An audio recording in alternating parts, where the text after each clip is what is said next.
你會唔會好似我咁用咗好多年去做90-90嘅髖關節嘅活動度訓練？咁當然冇錯，我嘅髖的確係變鬆咗，但係重點係我冇真正改變我嘅動作模式，所以無論我點樣拉筋都好，我髖關節依然都仲係好緊繃。如果你都棘住咗喺同一個循環入邊，呢個可能就係個原因啦。咁呢個咧係好多人會遇到嘅情況，就係你成日會做90-90嘅伸展啦，甚至做咗夾式 pigeon pose。咁你喺地下嘅時候咧，你個髖關節睇落去可以打到好開，做得好靚。但係當你企翻起身、行路、做負重深蹲呢啲活動度咧，就好似從來都冇存在過一樣。咁聽落嚟係咪好似你咁樣啊？咁呢個就係大多數人忽略嘅地方，就係開放鏈嘅內旋 open chain 同埋閉鏈嘅內旋就係 close chain。咁呢兩樣嘢對你嘅身體嚟講係完全唔同嘅體驗。所以你可以坐喺度，或者你側瞓喺度嘅時候，可以擁有全世界最好嘅活動度。但係當你隻腳踩翻實落地板負重嘅時候咧，但係你又用唔到呢啲活動度。咁對於你嘅實際動作嚟講咧，你而家練緊嘅活動度咧，基本上係冇效嘅。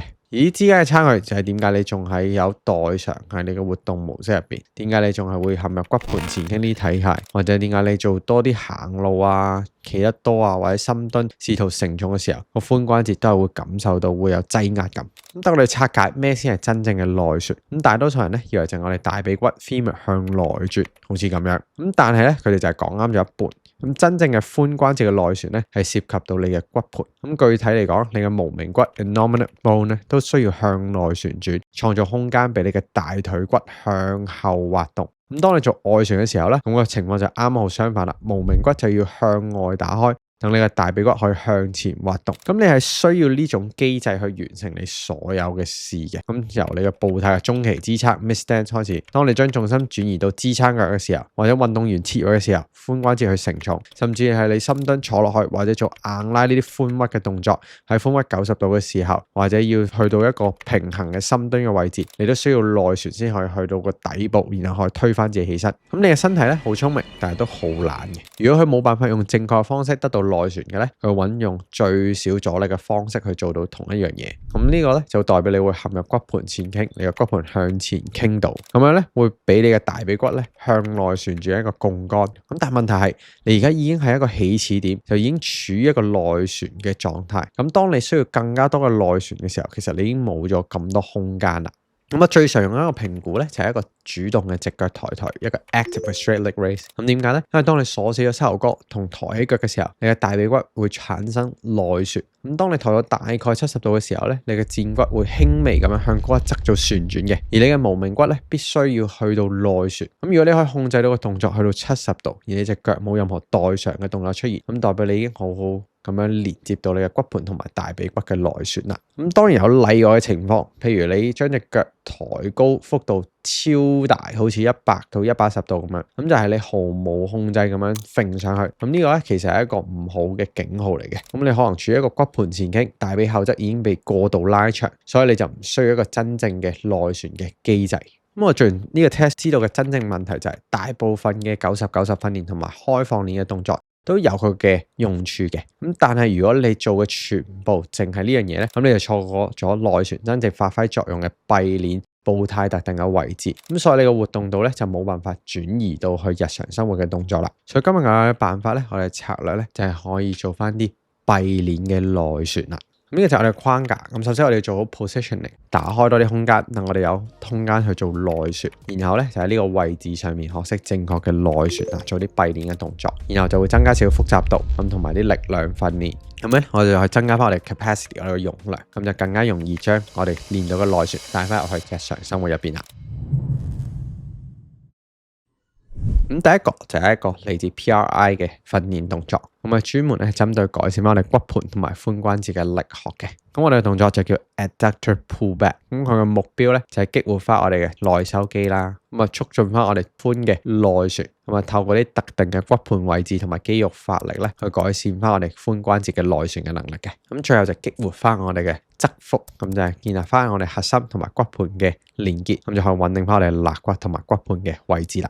咁首先我哋開始嘅時候咧就係側瞓，身體呈現一個90-90嘅姿勢，髖關節彎曲90度，膝頭角彎曲90度。咁咧兩個膝頭哥之間咧會夾住一個波或者枕頭，咁最好就係有少少彈性，可以壓落去嘅一啲物體。咁呢個頭就攞隻手去支撐住，咁另外一隻手咧就可以有少少伸向我哋埲牆嘅。咁然後我哋骨盤咧要做一個微幅度嘅骨盤後傾，輕輕咁樣捲起我哋尾骨，等我哋下背唔好拱起身。咁個動作就係吸氣。我哋要專注喺保持我哋雙腳係貼合喺埲牆，特別係我哋上面隻腳嘅腳踭。咁我哋會將上面隻腳向後拉少少，創造一個向後移嘅動作。跟住有一個嘴會將啲氣吐出嚟，持續5到8秒。咁同時間呢，我哋會膝頭哥輕輕壓落個波，夾住個波度嘅。咁力呢就係需要50%度，咁就唔需要全力壓落去嘅。咁你吐氣嘅時候咧，你應該感受到你嘅側腹係有收縮嘅，同埋你嘅大髀內側發力。咁你都可能會感受到你少少外側嘅臀部肌肉，你臀中肌有用力嘅。咁我哋重複動作啦，保持我哋側腹嘅張力，用鼻吸氣，然後再嘗試將我哋膝頭哥再向後拉多少少。咁吐氣嘅時候咧，再向下壓，重複幾個呼吸嘅循環。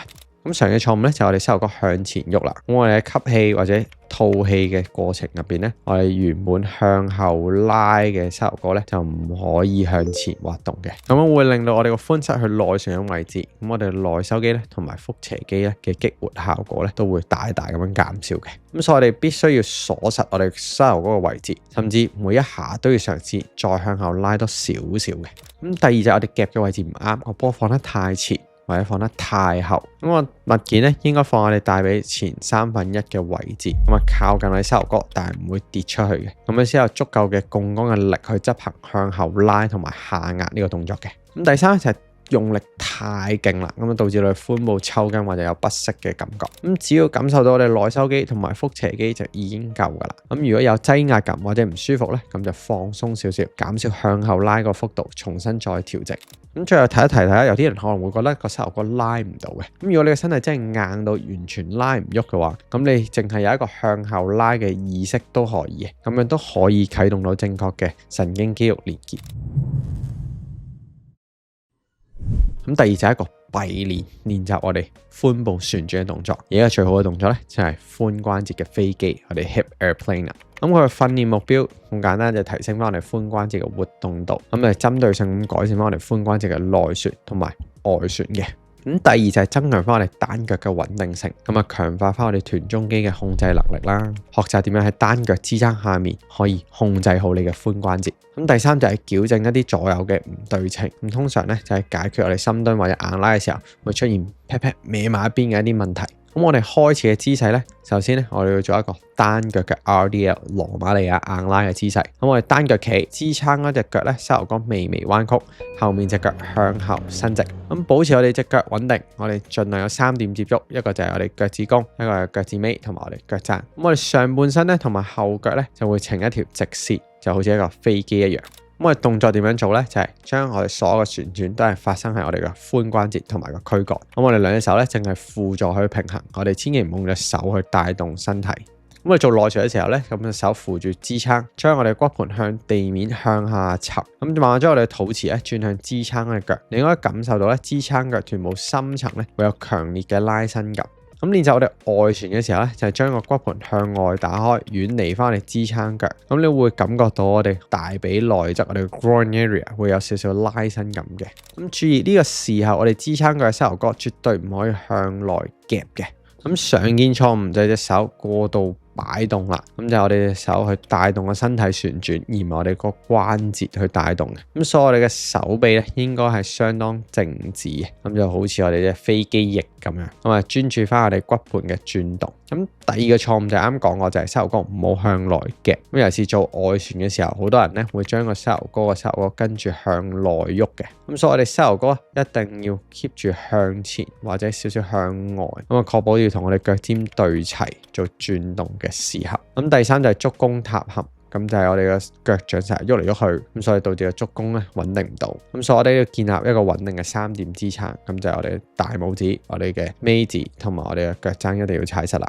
咁同埋最後就係啲人想做嘅動作快啲嘅，咁樣咧就變咗用慣性去喐個身體。咁記得個動作一定要慢，尤其是個動作喺末端嘅時候，一定要有控制嘅能力。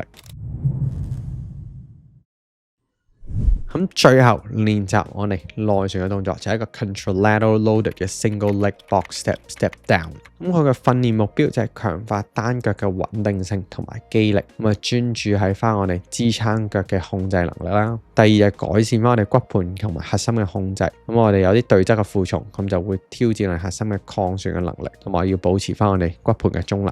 咁首先咧，我哋準備一個箱，咁啊高度大概係30cm 度。咁啊睇翻個人能力調整啦，有啲人可能會低少少，有啲人勁啲都可以高少少嘅。咁我哋輔助咧就會企喺個深蹲架側邊，咁我哋同側手咧，即係如果你練左腳，咁就用左手去捉住扶住個架去保持翻個平衡。咁我手嘅位置同我身體係同線嘅，又唔好太遠。我哋負重咧就用對側手，所以我哋練左腳咧就係右手捉住啞鈴，咁就放我哋對側嘅大髀嘅前方。咁我哋兩隻眼咧就係望住前面，我哋頭、胸腔、我哋骨盤都係呈現一條直線，我哋一定要堆疊好佢 stack 嘅。我哋骨盤就要中立啦，好似我哋骨盤係一碗水咁樣，咁就水唔會向前傾，亦都唔會向後倒落去。咁我哋輕輕吐氣，等我哋肋骨向下沉，但係唔好失去我哋脊椎嘅高度，激活我哋核心先。咁我哋重心咧係偏向我哋腳踭嘅內側同埋大拇指個球嘅。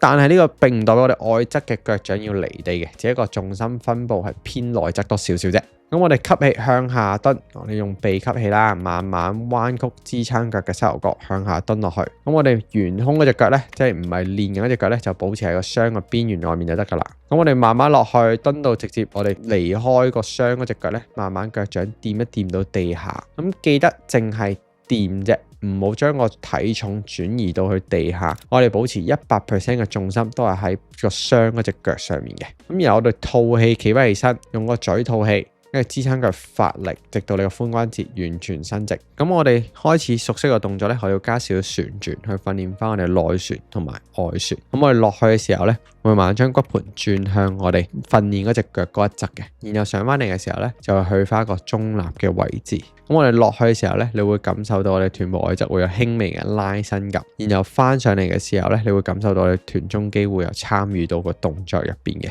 咁就確保我哋臀中肌會穩定翻我哋個骨盤啦。